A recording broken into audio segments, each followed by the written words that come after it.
Hello student, कैसे हो आप लोग। उम्मीद करते हैं अच्छे होंगे। तो आज हम आप लोग के लिए लेके आए हैं class 9th exercise 1.3 question number 5 और 6 एनसीईआरटी बुक का मैथ्स। तो हमने जो है एक्सरसाइज 1.3 का 5, 6 से पहले का जो भी क्वेश्चन है वो आप लोग के साथ सॉल्व कर लिया है और हमें उम्मीद है कि आप लोग को समझ में भी आया होगा। तो चलिए आज हम लोग क्वेश्चन नंबर देखते हैं 5 और 6 को। तो 5 में क्वेश्चन देखिए क्या है कि 1/17 के दशमलव प्रसार में अंकों के पुनरावृत्ति खंडों में अंकों की अधिकतम संख्या क्या हो सकती है। अपने उत्तर की जांच करने के लिए विभाजन क्रिया करिए। जैसे यहाँ देखिएगा, यहाँ जो दिया है यह 1/17 का दशमलव प्रसार पूछ रहा है। दशमलव प्रसार पूछने के साथ ही यह भी बोल रहा है कि पुनरावृत्ति खंड में अंकों की अधिकतम संख्या क्या हो सकती है। पुनरावृत्ति मतलब फिर है, जैसे हम पहला कोई अंक हम लोग यूज करते हैं, वह अंक फिर से कब आएगा, कितना हम अंक अधिकतम संख्या को हम लोग बना लेंगे, विभाजन कर लेंगे, जो फिर से पुनरावृत्ति फिर से वही अंक आएगा। तो ये बहुत ही आसान प्रश्न दिया हुआ है। तो इसको सबसे पहले अब हम लोग इसका हल करते हैं। ठीक है, तो चलिए यहाँ हम लोग पहले हल लिख लेते हैं। तो हल में देखिए यहाँ 1/17 दिया हुआ है। 1/17 को क्या है, विभाजन क्रिया करके। तो कुछ नहीं, बस हम लोग को क्या करना है, विभाजन करना है। 17 को क्या करना है हम लोगों को, तो यहाँ 1 लिख देना है और उसके बाद करना है विभाजन। तो देखिए यहाँ पहले एक हम लोग 0 डालते हैं, 0 डालते हैं, फिर यहाँ दशमलव डालते हैं, यहाँ पे एक 0 डालते हैं। ठीक है, तो ऐसे डालने के बाद हम लोग क्या करेंगे, अब इसका भाग करेंगे। तो भाग करेंगे तो हम लोग को देख लीजिए 100 हो गया, तो 17 पचे जो है वो 50 ही होता है। तो 17 पचे कितना होता है, 50। 17 5 85, 10 में से 5 गया 5, ये हो गया 9 में से 8 गया 1। ठीक है, तो इतना करने के बाद हम लोग क्या करेंगे, फिर से एक 0 डालेंगे। अब देखिए तो यहाँ देखिए 17 8 जो होता है, 17 8 होता है 136। अब माइनस करो, 10 में से 6 गया 4, 4 में से 3 गया 1। ठीक है, फिर से एक 0 हम लोग डालते हैं और फिर हम लोग 8 बार में ही लगाते हैं 1 3 6। तो 10 में से 6 गया 4, फिर हो गया ये 3 खत्म, क्रॉस। ठीक है, अब फिर हम लोग लिखते हैं यहाँ 0। तो अब हम लोग 17 दूनी 34, 10 में से 4 गया 6। ठीक है, फिर एक 0 डालते हैं। तो अब देखिए अब हो जाएगा यह 17 दूनी 34, 17 तिया 51, 17 तिया 51, माइनस करो, 10 में से 1 गया 9। ठीक है, अब फिर हम लोग करेंगे, यहाँ आ गया तो 17 पचे 50 है,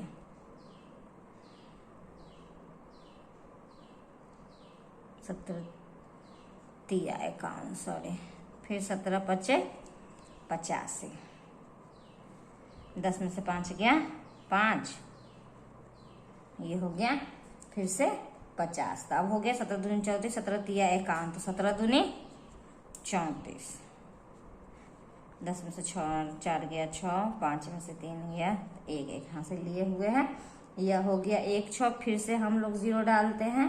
अब 17 160 हो गया, तो 17 नमा लगाते हैं, दिख रहा है, यहाँ लिखिए 153।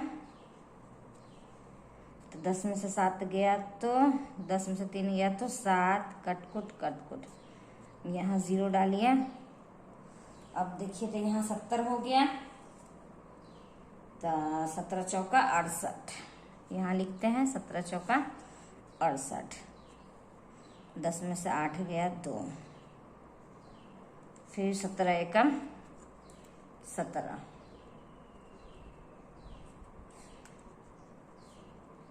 तीन। अब देखिए इतना भाग बनाने के बाद जो है हम लोग क्या करेंगे, हम लोग यह देख रहे हैं कि यहाँ पर देखिए अभी भी और निकालना होगा हम लोग को। यहाँ 3 हो गया, यहाँ पे लिख लेते हैं, समझ में आएगा।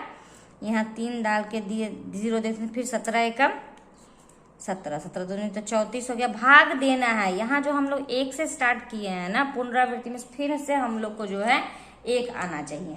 तो 10 में से 7 गया तो 3, 2 में से 1 गया तो 1। अब क्या आ जाएगा, फिर 0। तो हम लोग यहाँ भाग कर रहे थे, तो हम लोगों का भाग देखिए, तो यहाँ 17 एकम 17 फिर से हमने लगा दिया है। तो ये आ गया 10 में से 7 गया 3, 1, 0। और फिर देखिए अब हम लोग यहाँ 130 हो गया, तो 130 हो गया, तो अब हम लोग क्या करेंगे, अब हम लोग लगाएंगे इसको 17 सत्ते। 17 सत्ते होता है कितना, तो 119। तो 119 होता है, तो 10 में से 9 गया 1, 1। ये कटकुट यहाँ हो गया फिर से हमारा 110। तो 17 सत्ते तो हो गया। उसके बाद हम लोग देखिए 110 है, तो 17 छक, तो यहाँ लगा दीजिए 17 सत्ते जो है, 17 छक का हो गया 6 सत्ते 42 के 2, 7 6 7 8 9 10, 102। तो 10 में से 2 गया तो हो गया ये 8, ये कटकुट, फिर से 0 डाल दीजिए, तो अब हो गया यहाँ 80 17 चौका 68, ये हो गया 68। तो 10 में से 8 गया 2 और 1, फिर 0 ले लीजिए, फिर 17 सत्ते 119। तो ये हो गया 10 में से 9 गया 1, ये क्रॉस, ये क्रॉस। यहाँ देखिए, तो यहाँ लास्ट में हमारा क्या आ रहा है, यहाँ लास्ट में मेरा जो है यह 1 आ गया है। तो हमने जब यह विभाजन को स्टार्ट किया था, तो यहाँ सबसे पहले हमारा क्या था, यहाँ 1 था। तो इस प्रकार से जो है हम जब विभाजन को पूरी तरह करेंगे, जब तक ये जो पहला अंक नहीं आ जाता, तब तक हम लोग को इस विभाजन को करते रहना पड़ेगा। तो चलिए इसका दशमलव प्रसार अब हम लोग लिख देते हैं। तो दशमलव प्रसार हो गया 0.88235294117647। ठीक है। और इसके ऊपर हम लोग क्या करेंगे, उसके ऊपर हम लोग ऐसे बार लगा देंगे। पूछे कि क्यों लगाएंगे, क्योंकि बार का मीनिंग हमने बताया है। यह विभाजन इतना तक हो गया ना, इसके बाद यहाँ तक देखिए, यहाँ 1 शेष बच गया है, तो यह विभाजन 1 तक आ गया। अगर आप इसको फिर से दोहराते हैं, तो फिर से यहाँ से इतना स्टार्ट करोगे, तो बार बार जो है यही क्रिया जो है वह रिपीट होते रहेगा। तो हम बार का मतलब ही बताए थे कि जितना दूरी पर भी ये बार दिया हुआ रहता है, उसका मतलब है कि यह बार बार जो है वह रिपीट होता है। मतलब इतना अंक से भाग दे दिया, फिर अगर हम भाग लगाएं तो फिर यहाँ से स्टार्ट हो जाएगा।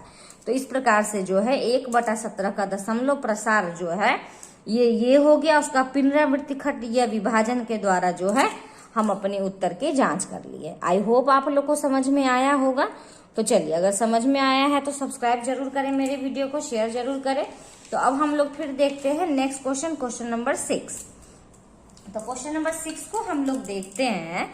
तो ये है P/Q। Q जो है 0 के बराबर नहीं है। सब आदमी जानते हैं परिमेय संख्या तो यही होता है कि रूप में परिमेय संख्याओं के अनेक उदाहरण लीजिए। अच्छा, जो P/Q के रूप में दिया हुआ है, इसका हम लोग को एग्जाम्पल लेना है। उदाहरण लीजिए, P और Q पूर्णांक है, ठीक है, जिसका 1 के अतिरिक्त और कोई उभयनिष्ठ गुणनखंड नहीं हो, ठीक है, और जिनका शांत दशमलव निरूपण प्रसार हो। इसका दशमलव प्रसार जो हो वह शांत हो। क्या आप यह अनुमान लगा सकते हैं कि Q को कौन सा गुण अवश्य संतुष्ट करना चाहिए?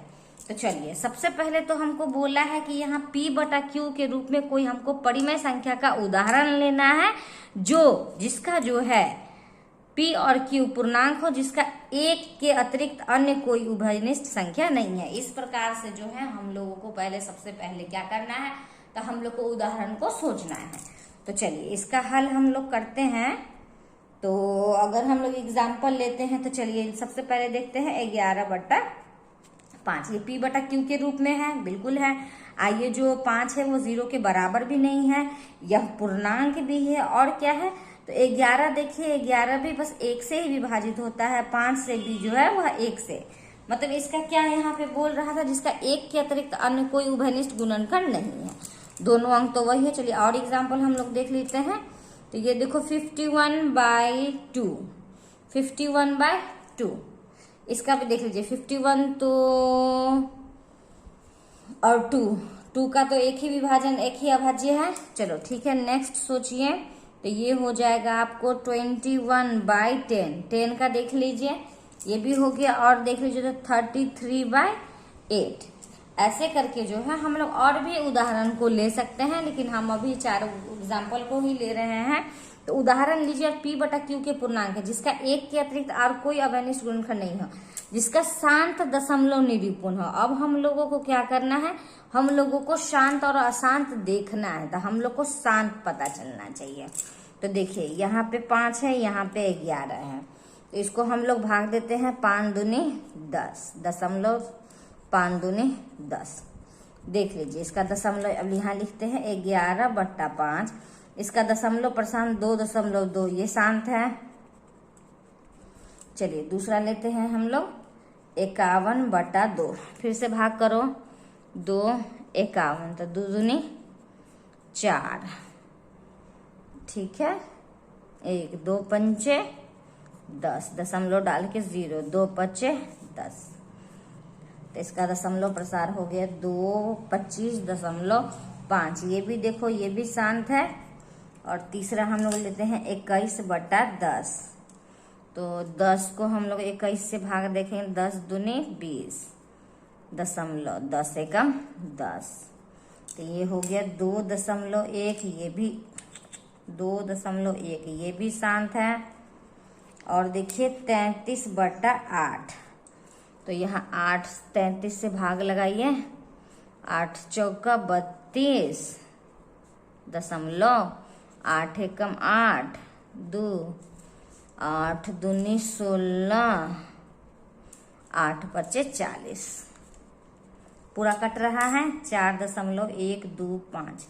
ये भी देखो, तो ये भी क्या है, यह भी शांत है। तो चलिए अब हम लोग क्या करना है, आधा तो हमने कुछ उदाहरण ले लिया और उसके बाद ये भी देख लिए कि उसका कोई उभयनिष्ठ गुणनखंड है या नहीं। अब जिसका दशमलव शांत, देखिए सबका जो है यह शांत दशमलव प्रसार हो रहा है। क्या आप यह अनुमान लगा सकते हैं कि PQ जो है कौन सा गुण अवश्य संतुष्ट करता है? अब यहाँ ध्यान दीजिए, Q का बात चल रहा है। तो चलिए Q को यहाँ देखिएगा, यहाँ पे रफी यूज कर रहे हैं।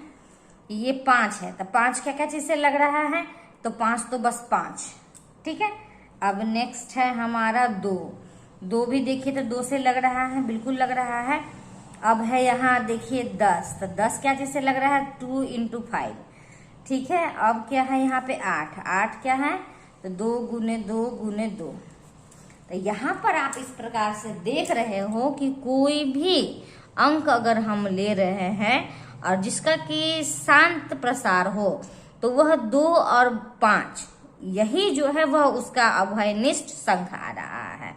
तो ये यहाँ क्वेश्चन बोल रहा है कि Q को कौन सा गुण अवश्य संतुष्ट करना चाहिए। तो Q को यह गुण अवश्य करना चाहिए कि जो 2 और 5 जो जिससे भी हम लोग गुणनखंड करते हैं, या जो भी उसका हर में ये 2 5 से आता है, तो उसका दशमलव प्रसार क्या होता है, तो उसका दशमलव प्रसार जो होता है वह शांत होता है, ठीक है। आई होप आपको समझ में आ रहा होगा मेरी बात को। तो चलिए इस प्रकार से जो है हमने आज क्वेश्चन नंबर 6 और 5 का सलूशन कर लिया है। हमें उम्मीद है कि आप लोग को समझ में भी आया होगा। तो चलिए एकदम ध्यान से, ये क्वेश्चन दोनों में कुछ नहीं था, बस बात को समझने वाली बात है। तो समझिए, अच्छे से समझिए जो हमने आपको बताया है और मैथ का प्रैक्टिस कीजिए। तो अगर आपको मेरा बताया हुआ तरीका अगर समझ में आ रहा होगा तो प्लीज मेरे चैनल को लाइक कीजिए, सब्सक्राइब कीजिए, जितना ज्यादा से ज्यादा हो सकता है अपने दोस्तों के साथ शेयर कीजिए। फिर मिलते हैं हम लोग नेक्स्ट क्वेश्चन लेके नेक्स्ट वीडियो में। धन्यवाद।